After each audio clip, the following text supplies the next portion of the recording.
Welcome to all in virtue physics classes. So now today we discuss about ferromagnetic materials. एक बार अपन pen select कर लेते हैं ताकि एक सेकेंड क्या हो गया स्टार्ट करते ही चलो ठीक है। देखो क्या होते हैं फेरोमैग्नेटिक मटेरियल। इससे पहले हमने डायामैग्नेटिक और पैरामैग्नेटिक सब्सटेंस का स्टडी कर लिया था। So now today we discuss about ferromagnetic substance. Ferromagnetic substance को जब आप एक्सटर्नल मैग्नेटिक फील्ड में रखते हो, कहाँ रखते हो? एक्सटर्नल मैग्नेटिक फील्ड में।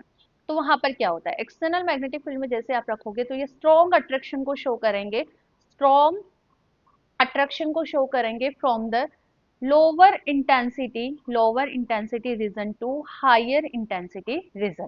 पहली तो प्रॉपर्टी ये रही, ठीक है। और जैसे आप एक्सटर्नल मैग्नेटिक फील्ड में रखते हो तो यहाँ पे मैग्नेटाइजेशन की वैल्यू भी बहुत ज्यादा होती है, मतलब इंड्यूस मैग्नेटिक मोमेंट होगा यहाँ पे, और इंड्यूस मैग्नेटिक मोमेंट भी ज्यादा होगा, उसका जो डायरेक्शन है वो एक्सटर्नल मैग्नेटिक फील्ड की डायरेक्शन की तरफ ही होगा, ठीक है।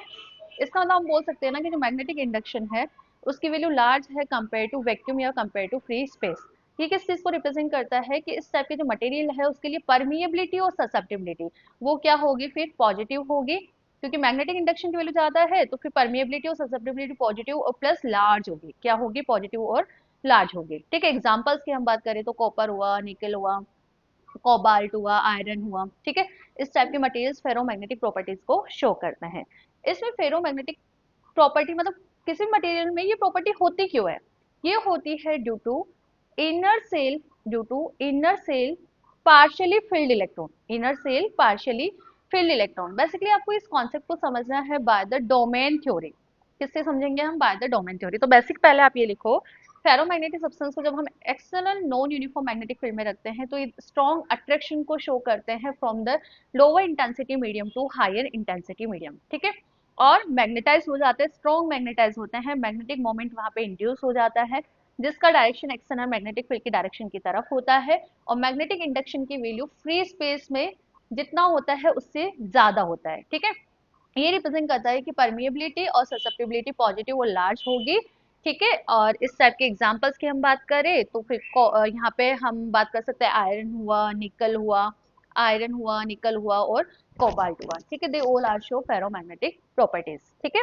अब एक्सप्लेनेशन की हम बात करें तो ये डोमेन थ्योरी से हम इसको समझ सकते हैं। पहले डोमेन थ्योरी समझो कि डोमेन थ्योरी होता है क्या। डोमेन क्या होता है? स्मॉल स्मॉल रीजन्स होते हैं जहां पर एटम्स के मैग्नेटिक मोमेंट का डायरेक्शन एक दूसरे के पैरेलल होता है।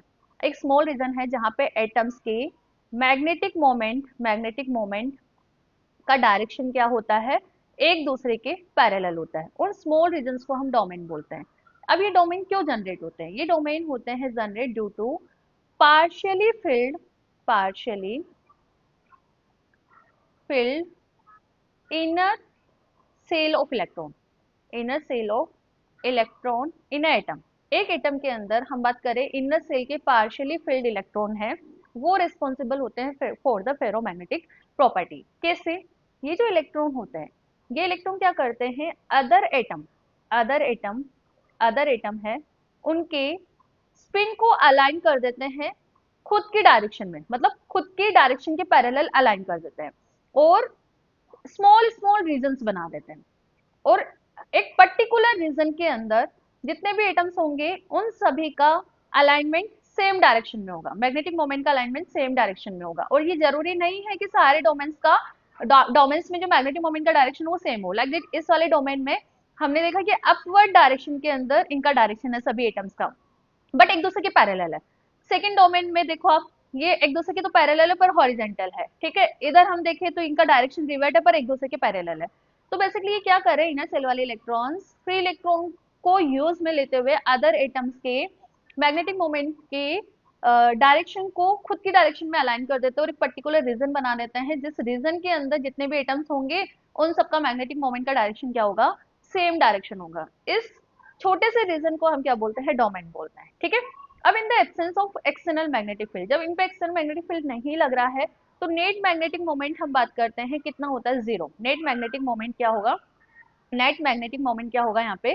जीरो होगा। बट जैसे आपने एक्सटर्नल मैग्नेटिक फील्ड लगा दिया तो ये जितने भी डोमेन्स के अंदर एटम्स है उनका अलाइनमेंट एक्सटर्नल मैग्नेटिक फील्ड की डायरेक्शन के अंदर हो जाएगा। ये सारे जैसे मैग्नेटिक फील्ड डायरेक्शन इस तरफ लगा रहे हो तो सभी सभी डोमेन में जितने भी एटम्स है उनका मैग्नेटिक मोमेंट का direction parallel to the external magnetic field हो जाएगा और हाई मैग्नेटाइजेशन प्रोड्यूस हो जाएगा। इसी प्रॉपर्टी को हम यहाँ फेरोमैग्नेटिज्म बोलते हैं। आई होप सो ये टॉपिक आपको समझ आया होगा।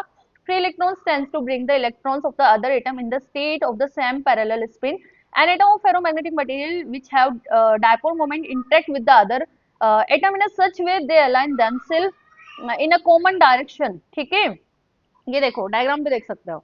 इस रीजन को हम डोमेन बोलते हैं। इसमें दोनों एटम का जो मैग्नेटिक मोमेंट है उसका डायरेक्शन क्या है, एक दूसरे के पैरेलल और सेम डायरेक्शन है। ठीक है, ये सेकंड रीजन में आप डाउनवर्ड डायरेक्शन में देख सकते हो। ठीक है, तो हम b इक्वल टू जीरो की बात करेंगे तब तो फिर नेट मैग्नेटिक मोमेंट कितना हो जाएगा आपका, जीरो हो जाएगा। बट जैसे एक्सटर्नल मैग्नेटिक फील्ड अप्लाई करोगे तो जैसे एक्सटर्नल मैग्नेटिक फील्ड डायरेक्शन में अप्लाई करा तो ये सारे के सारे इसी डायरेक्शन के अंदर अलाइन हो जाएंगे। ठीक है, नाउ अब हम ससेप्टिबिलिटी का टेम्परेचर के साथ वेरिएशन देख लेते हैं। यहाँ पे एक नया टर्म यूज में लेंगे which is the curies temperature. किसकी बात कर रही हूँ बेटा मैं, क्यूरीज टेम्परेचर। समझना क्या है, फेरोमैग्नेटिक मटेरियल्स की हम बात करें T इक्वल टू, मैं बात कर रही हूँ absolute T equal to 0 kelvin temperature पे। फेरोमैग्नेटिज्म में मैग्नेटाइजेशन की वैल्यू सबसे ज्यादा होती है, ध्यान रखना। T इक्वल टू 0 पे, ये टेम्परेचर में डिफाइन कर देती हूँ, ये मैग्नेटाइजेशन। तो T इक्वल टू 0 पे मैग्नेटाइजेशन सबसे ज्यादा होता है। जैसे जैसे आप टेम्परेचर इंक्रीज करते जाते हो फेरोमैग्नेटिक मटेरियल का मैग्नेटाइजेशन डाउन होता जाता है, डाउन होता जाता है। एक ऐसा टेम्परेचर का वैल्यू आ जाता है जहां पे फेरोमैग्नेटिज्म में मैग्नेटाइजेशन कंप्लीटली जीरो हो जाता है। और इससे ज्यादा यदि आप वो टेम्परेचर इंक्रीज करते हो तो ये फेरोमैग्नेटिक मटेरियल आपका पैरामैग्नेटिक सब्सटेंस के अंदर कन्वर्ट हो जाता है। तो ये टेम्परेचर की वैल्यू जिस पर या फिर इससे ज्यादा पर फेरोमैग्नेटिक मटेरियल पैरामैग्नेटिक सब्सटेंस की तरह बिहेव करे, उस टेम्परेचर को आप क्या बोलते हो, Curie temperature. I repeat again, temperature का एक ऐसा वैल्यू जिस पर या फिर इससे ज्यादा पर, टी की वैल्यू यदि टीसी से ज्यादा है तो फेरोमैग्नेटिक मटेरियल पैरामैग्नेटिक की तरह बिहेव करने लग जाते हैं। इस वैल्यू ऑफ टेम्परेचर को हम क्यूरी टेम्परेचर बोलते हैं। The variation of susceptibility with the temperature shows by Curie Weiss law. किससे, क्यूरी विज लॉ से हम यहाँ पर रिप्रेजेंट करते हैं।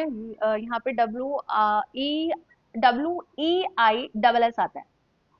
ठीक है, क्यूरी विज लो क्या है, क्यूरी विज लो जाई इक्वल टू 1/t-tc होता है और इसका कर्व आपको इस तरह से डिफाइन करना है। देखो इस तरह से आपको ये कर्व बनाना है। जैसे आप टेम्परेचर इंक्रीज करते हो फेरोमैग्नेटिक प्रॉपर्टी डिक्रीज होती जाती है, मैग्नेटाइजेशन डिक्रीज होता जाता है। टेम्परेचर की कैसे वैल्यू आती है जहां पर वो पैरामैग्नेटिक सब्सटेंस की तरह बिहेव करने लग जाता है, उस टेम्परेचर को हम क्यूरी टेम्परेचर बोलते हैं which is represented by TC. तो टीसी यहाँ पर क्या है, आपका क्यूरी टेम्परेचर है। ठीक है, नाउ द कंपेरिजन देखो। सबसे पहले कंपैरिजन हम बात करेंगे the first properties behaviour in non uniform magnetic field. यदि आप इन मटेरियल को नॉन मैग्नेटिक फील्ड के अंदर रख देते हो तो इनका बिहेवियर किस टाइप का रहता है। ठीक है, करें डिस्कस अबाउट दिस। ओके, तो सबसे पहले डायमैग्नेटिक मटेरियल क्या कर रहे थे, रिपेल कर रहे थे ना, देखा था ना आपने कि इस तरह से लाइंस बन रही थी मैग्नेटिक फील्ड की। ठीक है, और पैरामैग्नेटिक क्या कर रहे थे, स्ट्रांगली अट्रैक्ट कर रहे थे। यहाँ पे डायग्राम हमारे पास मैग्नेटिक फील्ड लाइन का इस तरह से बन रहा था। ठीक है, और फेरोमैग्नेटिक मटेरियल भी क्या करते हैं, स्ट्रॉन्ग अट्रैक्ट करते हैं। ठीक है, मैग्नेटिक मोमेंट की हम बात करें तो डायामैग्नेटिक मटेरियल का ऑलमोस्ट जीरो होता है और opposite to external magnetic field. Paramagnetic material में कम होता है और डायरेक्शन एक्सटर्नल मैग्नेटिक फील्ड के डायरेक्शन में होता है। फेरोमैग्नेटिक में लार्ज होता है और डायरेक्शन भी क्या होता है, एक्सटर्नल मैग्नेटिक फील्ड के डायरेक्शन के अंदर ही होता है। सेकेंड प्रॉपर्टीज इंटेंसिटी की हम बात कर लेते हैं। इंटेंसिटी ऑफ मैग्नेटाइजेशन क्या होगा, डायमैग्नेटिक मटेरियल में स्मॉल होता है, क्यों, बिकॉज इनका डायरेक्शन अपोजिट होता है मैग्नेटिक फील्ड के। और पैरामैग्नेटिक में स्मॉल होता है और in the direction of H, और फेरोमैग्नेटिक में बहुत ज्यादा होता है in the direction of H. ठीक है, ससेप्टिबिलिटी याद हो गया होगा अब तो, डायमैग्नेटिक मटेरियल के लिए स्मॉल होता है और नेगेटिव होता है तो जाई less than zero. Paramagnetic ferromagnetic के लिए ससेप्टिबिलिटी पॉजिटिव होता है, पैरामैग्नेटिक के लिए पॉजिटिव और स्मॉल होता है। ठीक है, और फेरोमैग्नेटिक के लिए पॉजिटिव और लार्ज होता है। नाउ रिलेटिव डिपेंडेंस ऑफ जाई ऑन एच, एच पे कैसे डिपेंड करता है, ध्यान है कि आपको डायमैग्नेटिक मटेरियल पे डिपेंड करता है, पैरामैग्नेटिक में नॉन डिपेंड और फेरोमैग्नेटिक में भी नॉन डिपेंड। ठीक है, मैग्नेटिक इंडक्शन की हम बात करें तो मैग्नेटिक इंडक्शन इसमें ज्यादा है कंपेयर टू बी के, पैरामैग्नेटिज्म में बी ज्यादा होता है कंपेयर टू मैग्नेटिक इंडक्शन के, फेरोमैग्नेटिक में बी बहुत ज्यादा होता है कंपेयर टू बी नोट के। ठीक है, नेक्स्ट हम बात करते हैं बेटा रिलेटिव परमिएबिलिटी। मैग्नेटिक मटेरियल के अंदर स्मॉल और पॉजिटिव होता है तो हम बोलेंगे 0 और 1 के बीच में है। पैरामैग्नेटिक मटेरियल में 1 से ज्यादा है, फेरोमैग्नेटिक मटेरियल में भी 1 से बहुत ज्यादा है।